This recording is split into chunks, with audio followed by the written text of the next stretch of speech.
প্রিয়াংশুর জীবনের একজন বিশেষ মানুষ এই মঞ্চে দাঁড়িয়ে দাঁড়িয়েই ওদের পারফরমেন্সটা দেখেছেন। আমি তাকে নিয়ে আসি।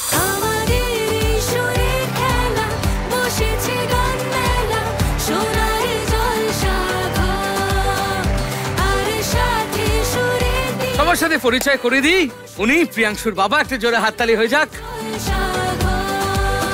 স্যার, প্রিয়াংশু যেভাবে পারফর্ম করছে আপনার কেমন লাগছে?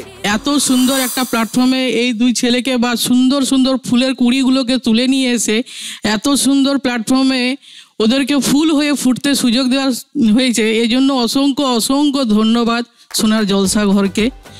তাই আমারও অ্যাকচুয়ালি কি হয়, ছোটোবেলা থেকে গান বাজনা শেখার ইচ্ছা ছিল, কিন্তু একটা শারীরিক প্রবলেমের জন্য, যেহেতু আমার একটা হাত ডান হাতটা পুরোপুরি অকেজো, তো হারমোনিয়ামে দুটো হাতেই লাগে, তাই গান ওই ভাবনাই থেকে গেল, শেখা হলো না।